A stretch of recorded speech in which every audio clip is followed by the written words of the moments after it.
Hello, ladies and gents! I'm just back from Rome from a long weekend, and while I try to catch up with my schedule, I have something rather exciting for you. Today's replay is so good that we need a whole new category for it: World of Tanks Legends. To get in this private club, you need to fulfill all the requirements for the Epic series, plus you also have to finish with a result that's one of the best of your vehicle of choice for the current patch. Now of course, this also means close to perfect gameplay and no gold spamming, though you can use it sparingly. To start this new series, we will have the absolute pleasure of watching Don't Happy Beaver in his T67. And no, this is not one of those replays when a T67 gets to prey on Tier 3 and 4 beginners. Not by a long shot. Check this out. So, here we are in our T67 on airfield, and whoa. What madness is this? Well, this is definitely not one of those T67 stomping videos. This is a Tier 7 match. Well, to be frank, it's not really a Tier 7. It's more like a Tier 6 match with two Tier 7s on both of the teams. And that's not all. Most of the teams are consisting entirely of heavy tanks on both sides. In fact, we are the only tank destroyer and we are the only Tier 5 machine in the entire match. So, what fresh madness is this? Must Don't Happy Beaver be thinking to himself. But you can go ahead and swear in the chat, or you could go and do something about it. So, let's establish what we have here. The T67 is a great little machine, it's very stealthy as well, it has good penetration 128mm, but shooting at the front of all those heavy tanks, Tier 6, especially Tier 7, will not be something that we want to do.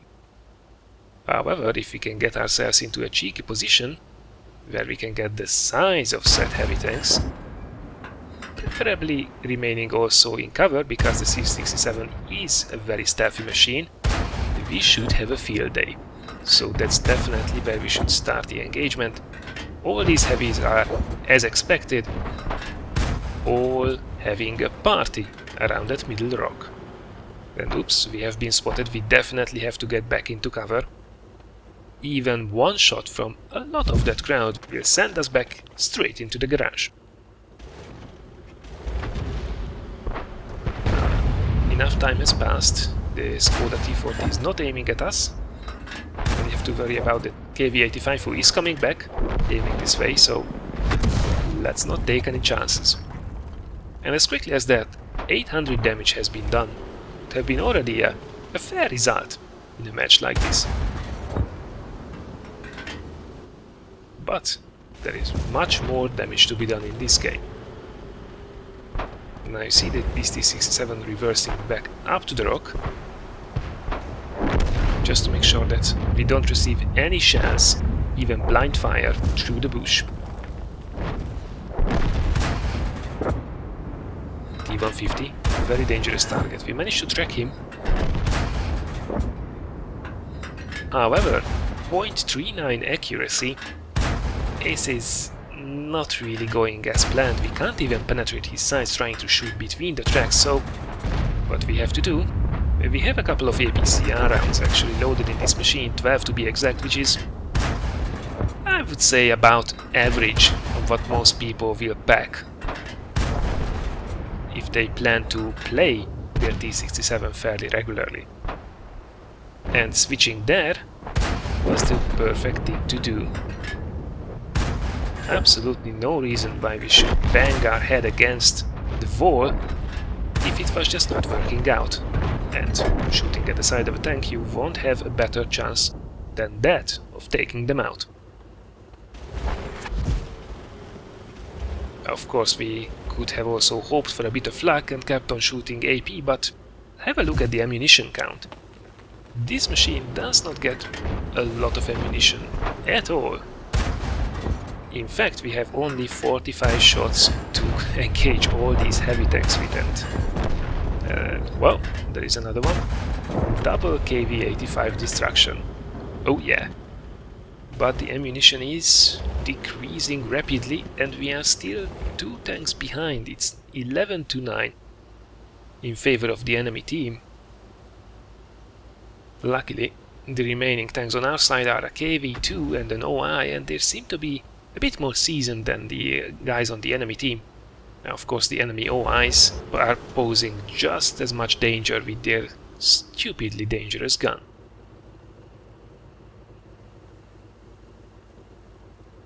Playing a bit careful. Okay, the enemy OI has been dealt with. So now it's time to move. Let's stick together and work together. Most of the others have been spotted at the other side of the map, so actually getting into a position where we can spot them, regardless of if they are moving on to our cap or if they are coming back to defend, is a good idea to do.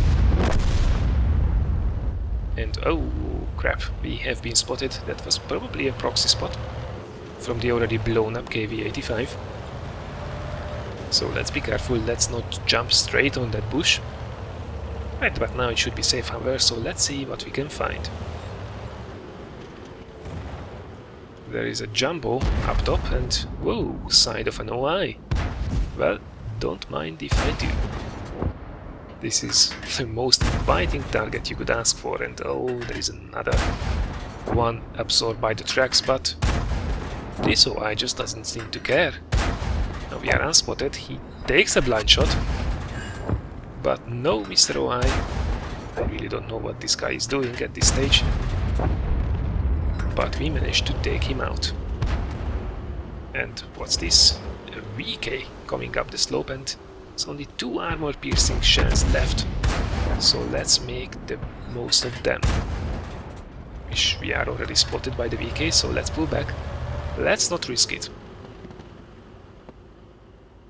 360 health points are not a lot by any stretch of the imagination. And luckily the guys were busy as well, and they managed to turn this around now. We hope for this jumbo to reverse back into our line of fire while we try to spot the tiger who was going for our cap. But the jumbo is steady in its position, so let's hope the others can flush him out and we can take the killing blow. He's under fire, but he just doesn't want to reverse back enough. How annoying. And there he goes. So, we have 4 shells remaining, 2 APCR, 2 HE. So let's try to make the most of it. First is first, let's do some damage, get the reset on this tiger with the APCR. Come on, where are you? There he is. Okay, that's not bad. Oh, accuracy once again. This is the last APCR, and the last round we can actually hope any kind of penetration with, and there we go, side of the tiger. It did flew through this time, and that's a no damage HE shot. Come on, let's do this. Only one more shell, but we don't manage to sneak in the killing blow. Nonetheless, 3300 damage. Impressive! Now, this might not have been an amazing crazy clutch play, but it was the perfect use of the current conditions with some excellent results. In fact, this replay is still in the top 15 from all of the T67 replays uploaded on the VOT replay site for patch 9.14, both in terms of damage done and also in terms of experience earned. Ace Tanker, High Caliber, Confederate are all well earned, but the most impressive is that 1755 base experience made in this game. This is not a daily double, and it does not have any other rewards included. This is pure XP earned with a standard account, which would have been an over 2600 experience run in a premium account. Not bad. As for the team results, well, the only tier 5 tank in the match in one of the most squishy machines in the game managed to outdamage both teams, including those tier 6 derp monsters on both sides. Heavy tanks hang your head in shame. All in all, we fired 44 rounds, which is actually most of our ammunition, 41 of which hit the target and 31 of them penetrated as well. That 0.39 meters dispersion definitely played a role here during this long-range sniping session. But perhaps even more importantly, we did not get hit even once, which was absolutely crucial, especially considering that we were a one-shot for most of the enemy crowd. Right, this was then a not-so-usual T67 replay with some amazing results, courtesy of Don't Happy Be Worry. Many thanks for sending this in once again. I hope you guys have been entertained as much as I was. If so, thanks a lot for considering giving this a like or sharing it. There is still more cool stuff coming your way this week, and the 5,000 subscriber giveaway announcement should be released very soon as well. I can't tell you the details just yet, but you will have the chance to win quite a lot once again.